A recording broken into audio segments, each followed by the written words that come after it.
You are, absolutely. All right, are we good? Fabulous. Well, good afternoon, everyone. My name is Sherry Weaver, and I'm the director of WPI's Teacher Prep Program. I've been at WPI almost 8 years now. And before that, I was both a physics and a biology teacher for 11 years in Boston and then in a small town right here in Central Mass. I titled this presentation, Changing the World Through Teaching, because it really highlights the value and importance of STEM educators. And we now have a name. We're called the GOAT Teach program, which stands for Go and Teach. And you see our lovely goat there who's teaching, of course, math and science. And I think there's even a little engineering in there if you look closely. So why do we do this, right?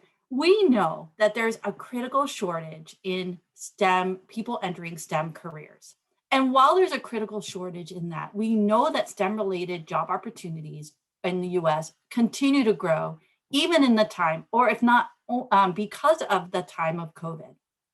We also know, and there's data that says that less than 50% of US students think about that they're going to major in a STEM field. And only 33% of bachelor's degrees are in a STEM field. And so while this data is old from 2010, you can see that even though there's very few people going in, and yet STEM fields experience a lot less unemployment than other fields, even in this time that we find ourselves to be in. We also know that teachers are incredibly powerful. In fact, they are the second most effective influence in a student's life, the first being their parents, quite truthfully. But they are the most important in-school factor of student success. We also believe that strong, qualified, passionate educators can inspire and engage their students, prepare them for the world, and do so much more. And we also have a firm belief that educators can help increase the number of students who are interested in and well prepared to study STEM in college and to pursue STEM careers. In fact, some of you who are here today or who are watching this presentation later, if I were to ask you, who is that teacher that really had an impact on you and made you think about entering a STEM field?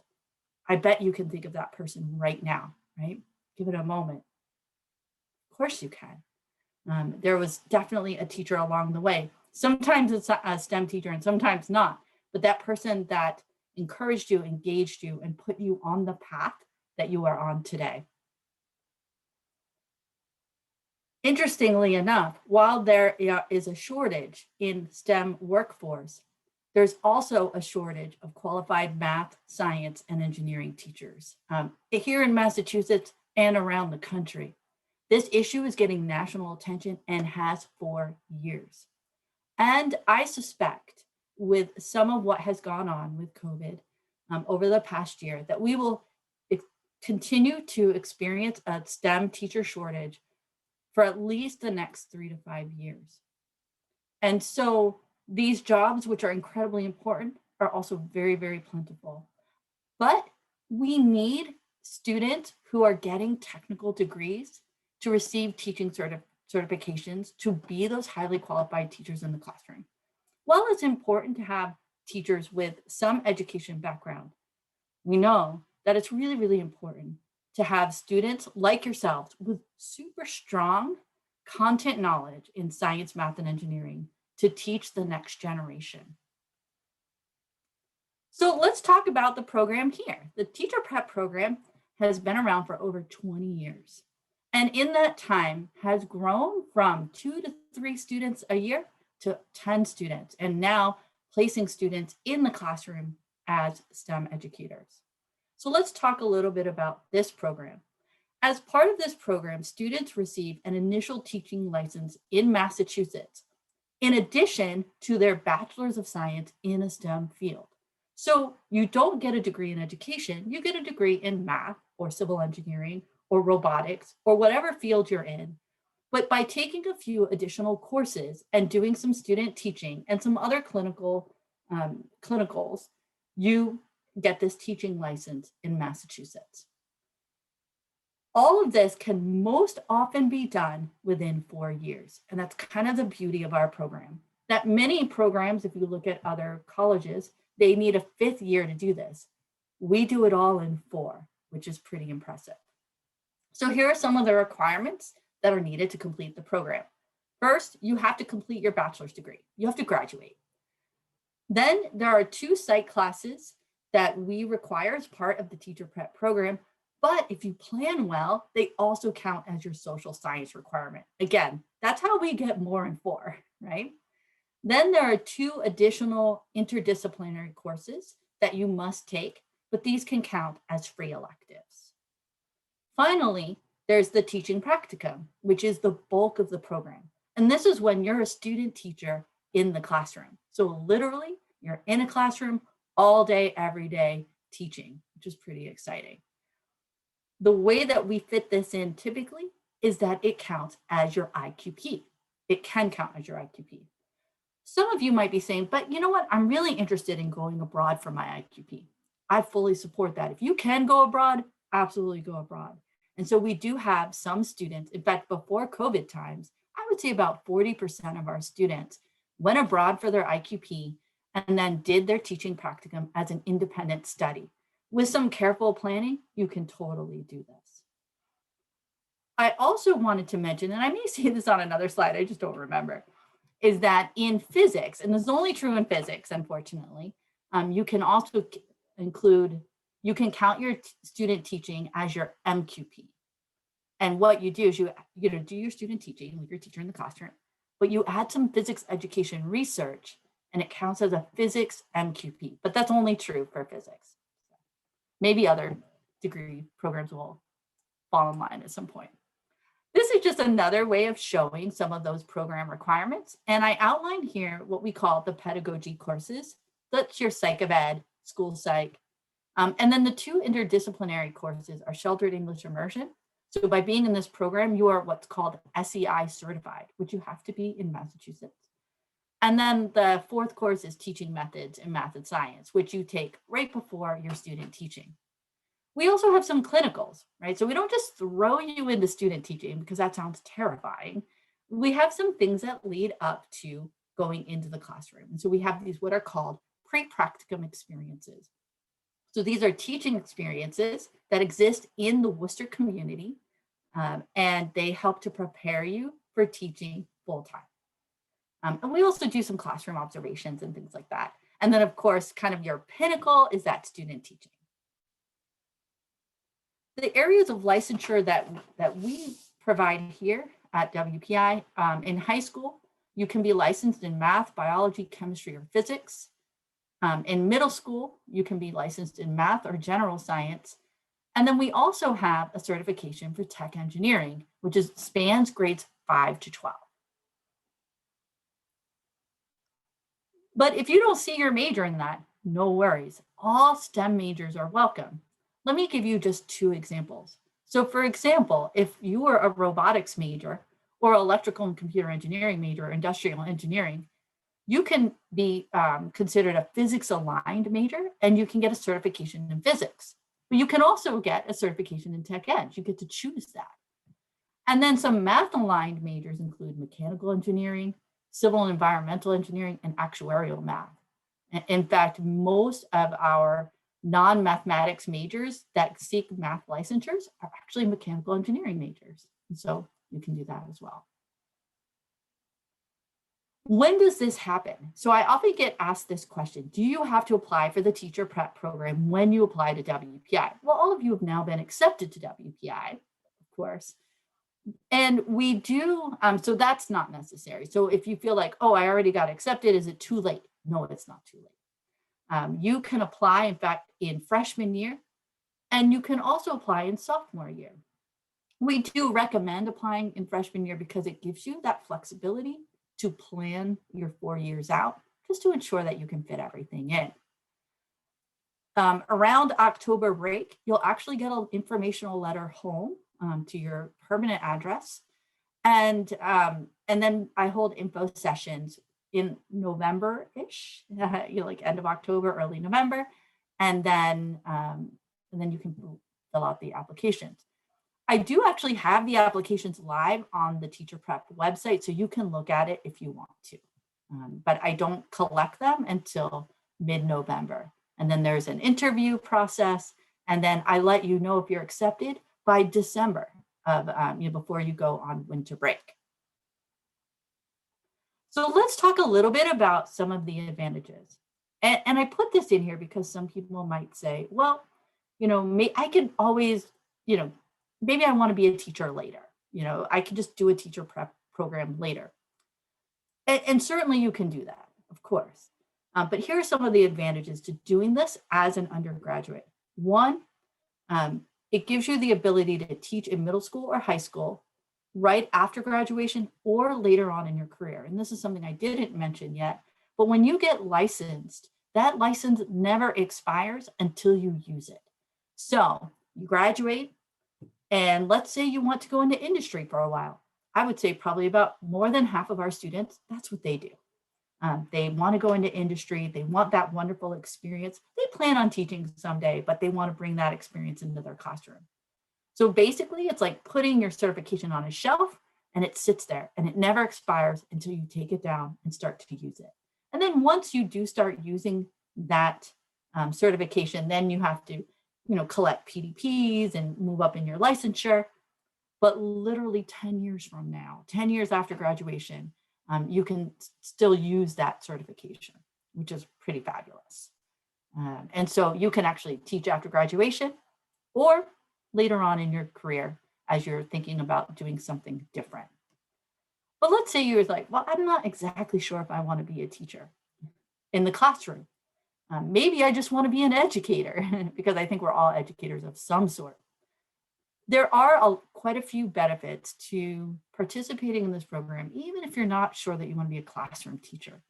One is that it strengthens leadership skills.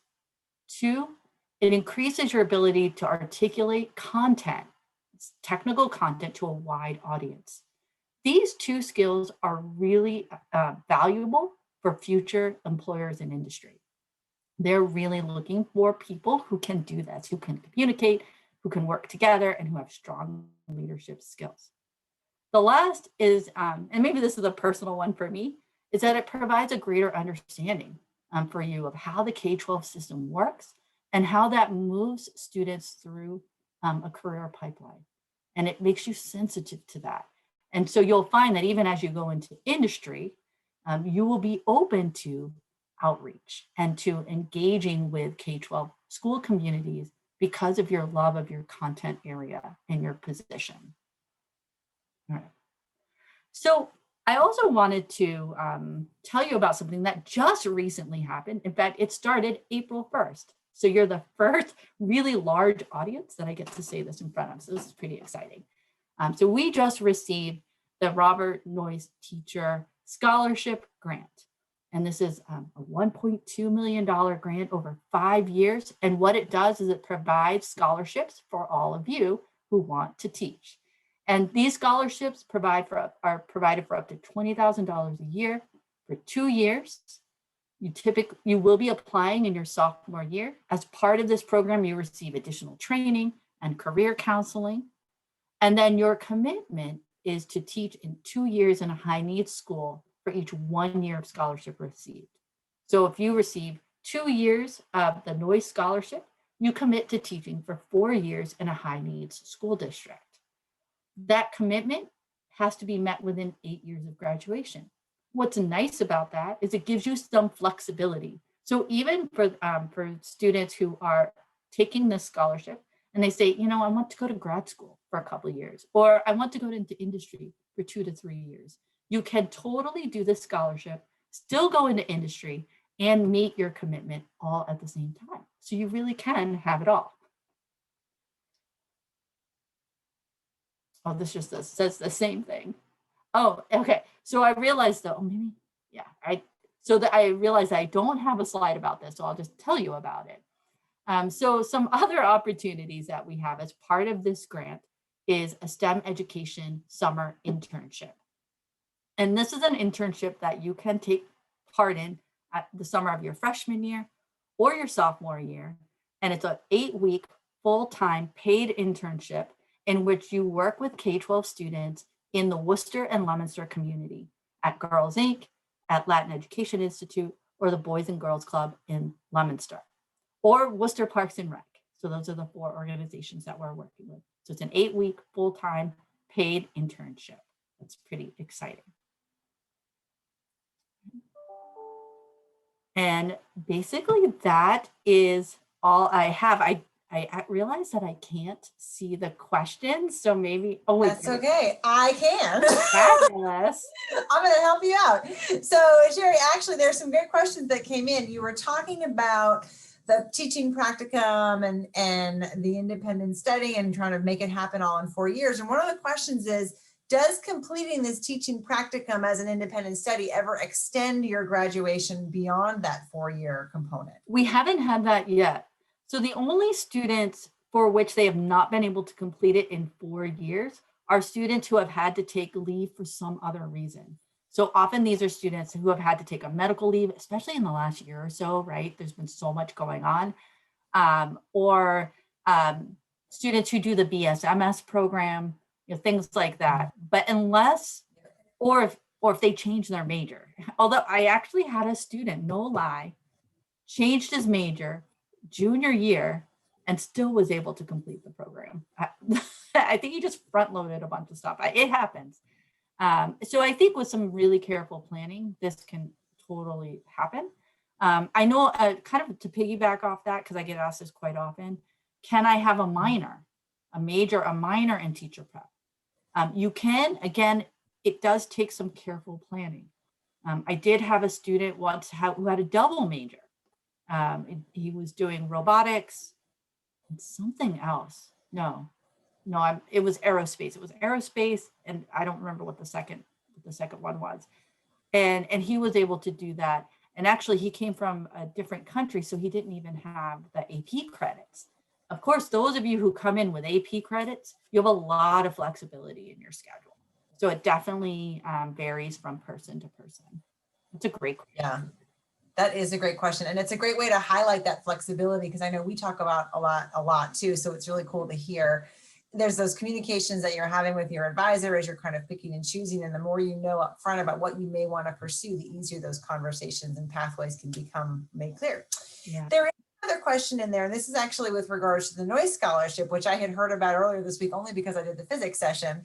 And so this is cool. The question is, would the Noyce scholarship take away from any other merit that the student's been awarded? So I think I can answer part of that too. That would be great. Why don't you answer the part first and I'll piggyback on that. Yeah, so I think in terms of, for our admitted students coming in, if they have received any merit scholarship, that's coming from the admissions office. So that is your scholarship to keep, like a presidential scholarship, something like that.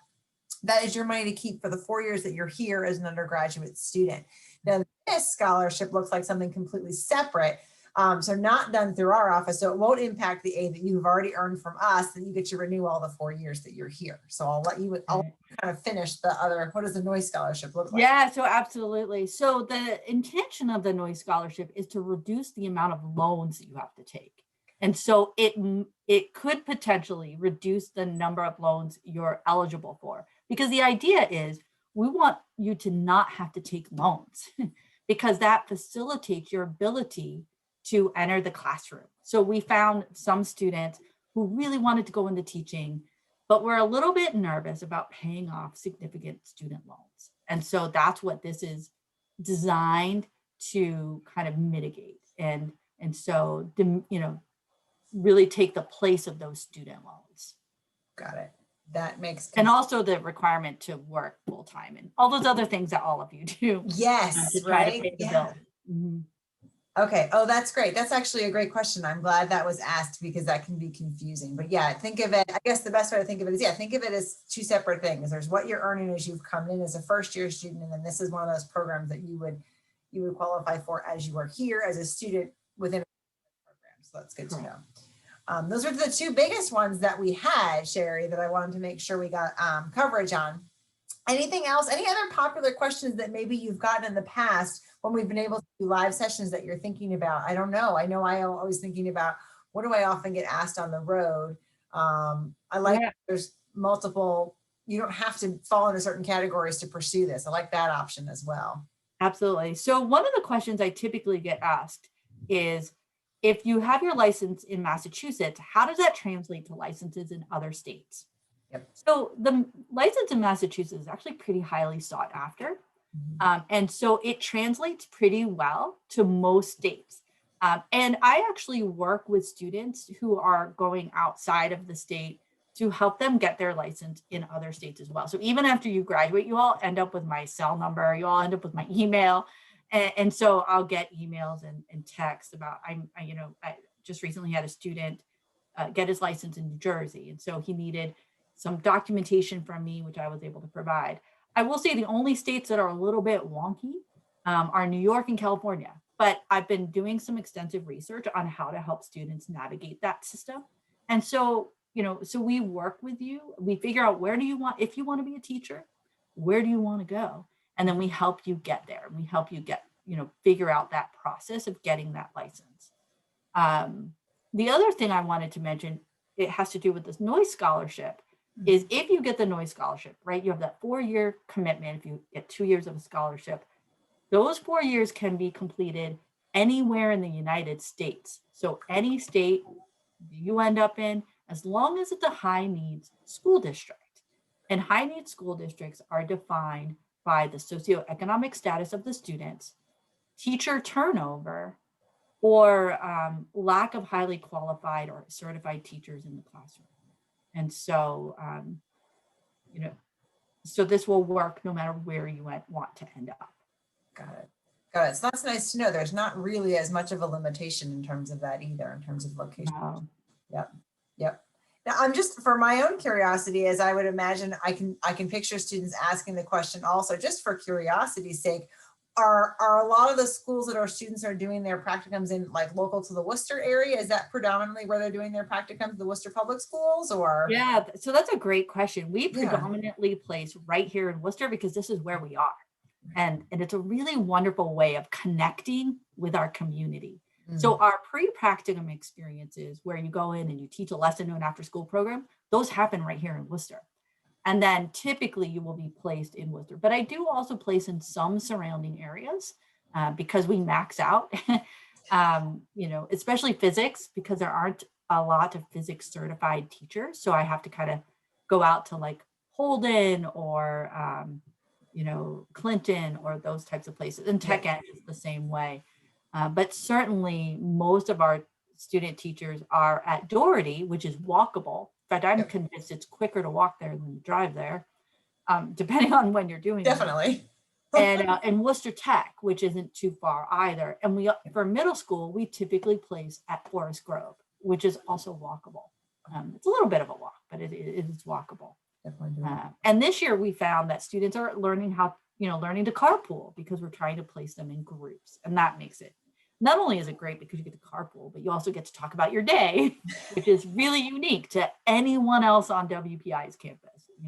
As a student teacher, you have a very unique experience. That is awesome. That is great. Well, this is fantastic information. And as I mentioned at the beginning, we're recording this session. And so we are definitely going to have this available on our website after today. So for anybody who wasn't able to join us today, they're going to be able to see the whole session. I did drop your contact information and the website into the chat as well, but it's obviously right here on the screen. And certainly if we get any questions at the admissions office, Sherry, completely okay to send them over to you for some more? Yeah, absolutely. Great. That is wonderful. Well, I appreciate Sherry, you sharing this information with us this afternoon. I appreciate the students who were able to join us on the call this afternoon. Thank you so much. Congratulations again on being admitted. And I always just like to say, don't hesitate to reach out to the admissions office if you have more questions. We can always point you in the right direction, and we are open for visits at this point for our admitted students through the end of April. So hopefully we'll see you on campus at some point. But all that said, I just want to say thank you, and I hope everyone has a great weekend. Great. Thank you, Emily, and thank you to all of you. Fantastic. All right. Have a good afternoon, everyone. Bye, everyone.